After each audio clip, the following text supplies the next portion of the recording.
This is the rough cut. Here we talk about movies. Everything that's to do with movies, we talk about it here. We pick your favorite movies, we watch them, we review the movies, we dissect the movies, we put the movies on the chopping board and then we cut them into pieces. Where they did well, we commend them. Where they goofed a little, we talk about it. Why do we do this? We want to encourage filmmakers to give us the best content for us to watch. We want to encourage filmmakers to give us content that can compete with the international market. That is why Rough Cut is here to scrutinize the movies they put out there. Today on Rough Cut, we are talking about Fear Women. Fear Women is a movie written and directed by Kobe Rana. And those of you know Kobe Rana, he's done a lot of fantastic movies in the past, and this is one of them.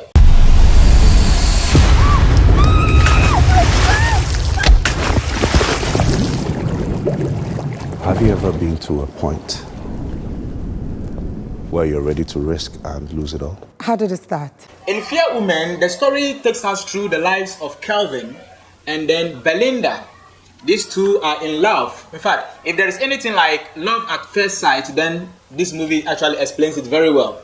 So the two of them met, fell in love, lived their lives together, but something happened. It got to a particular point where Kelvin has to make a decision. Kelvin has to decide as to whether he's going to save his family or he's going to save the wife. When I say his family, I'm talking about his sister. Now, fast forward, the sister was admitted at the hospital. Kelvin's wife, Bella, was also admitted at the hospital. It came out that they all are suffering from kidney failure. Kelvin has to decide as to whether he's going to give his kidney to the sister or to the wife. This became a headache for Kelvin. But what do you think Kelvin would do?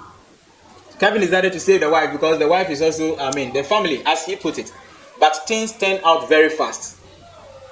Kelvin started his family with Bella. They had some beautiful children. Just for him to find out that the children are not his biological children. Can you believe this?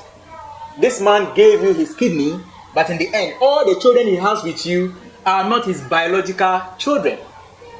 In fact, Kobe Rana intelligently directed the movie in such a way that you cannot just predict where the story is going. Unlike some other movies we've seen that you can just predict that, this movie is going here, this movie is moving to that direction.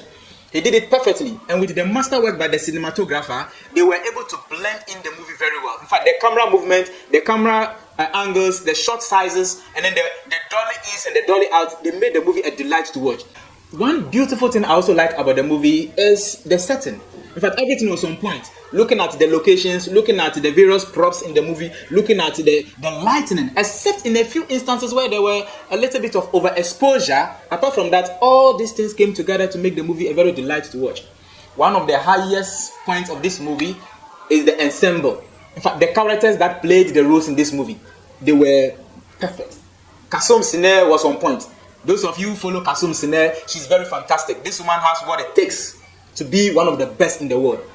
She delivered her lines with that kind of compassion and a lot of emotions. Look, you can easily feel for her as she delivers the lines. In fact, I respect her a lot when it comes to filmmaking. James Gardner was on point.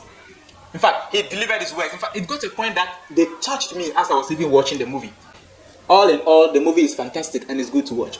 Now, after I've watched this movie, as a film critic, I asked myself, what are some of the things that we can improve in this movie? What are some of the things I can make recommendations to so that in the end this movie can be improved? So that in the next project that Kobe Rana will be embarking on, he can implement these things.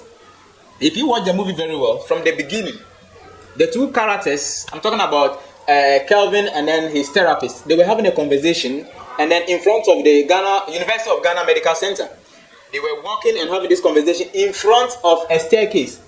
Now, all of a sudden, we have a very wide shot that shows the two of them still walking and having the same conversation, but this time around, they're coming from the back of the hospital where there are no, staircase to show some sign of continuity. So I thought that was a little something that probably the editors didn't see. Number two, are we not growing tired of this kind of thing from Ghanaian and African movies? That someone is going to sleep, the person goes to sleep in the makeup, the person wakes up in the makeup. Are you not getting tired of this? Look, movies are supposed to be someone's real life. I'm talking about the character's real life. So if you're portraying this particular life of the characters, it should be near to perfection, if not perfection. It should be real, so that when I'm watching it, I will enjoy the movie in as much as you are directing the movie, you are enjoying it. Someone goes to sleep and the person wakes up with makeup. To me, it doesn't make sense. Because In the normal world, when you come back from work, you wash down and then you go to bed. When you wash down, you're going to bed. You don't wear makeup to bed, do you? But there are instances where Bella went to bed, woke up with makeup. In fact, she was even at the hospital where she's admitted for a couple of days. Still, there was makeup on her. At the point where she's struggling and fighting for her life, who has the time to pick her to the washroom, bath her, and then wear her makeup and bring it? Things like this, they don't look real. And when they happen that way, they push the interests of the audience or the viewers away. There was a juxtaposition between Freema and Bella when they were all at the hospital. You could see that Freema was actually sick because you could see the signs on her face. She wasn't wearing makeup. It was her, in fact, her natural face in there. And then the little bit of makeup to show that she's not feeling well. That makes the movie real. But Bella's case, Bella's makeup was not a makeup of a sick person, but a makeup of, someone who is going to sit in front of TV and then cast news or read news to us. Now, let me talk about the story. The story is not a new kind of story like that because we've seen a lot of these stories. But I give credit to Kobby Rana because he was able to twist the story in a way that you will not expect. However, the story lacks depth. In fact, to me, it was not researched enough. You see, when you're talking about a story like this, the backstory should push the people to watch more. There should be a very fertile backstory. There should be a very rich backstory that can drive the people to watch. Now, aside Kelvin going to work, coming back to the house, in fact, the characters themselves, they didn't have a lot of characterization. Their character development was too low. In a movie, as we are moving forward, we expect to see some changes in the characters. We expect to see the characters developing. We expect to see the characters evolving. But when we are watching the movie and we don't see these things, then we begin to question ourselves. So to me, the story lacks a little bit of depth. So I suggest that in his subsequent projects, if you can add more depth to the story, give a lot of backstory and a lot of characterization, it will go a long way to make his works one of the best. Let me talk about editing before I end. Though the movie is good to watch, it's nice to watch. But when you're having some kind of hard cuts in editing, when I say hard cuts, you understand. If you have some kind of hard cuts, both in visuals and in sound, it doesn't bring that kind of smooth flow.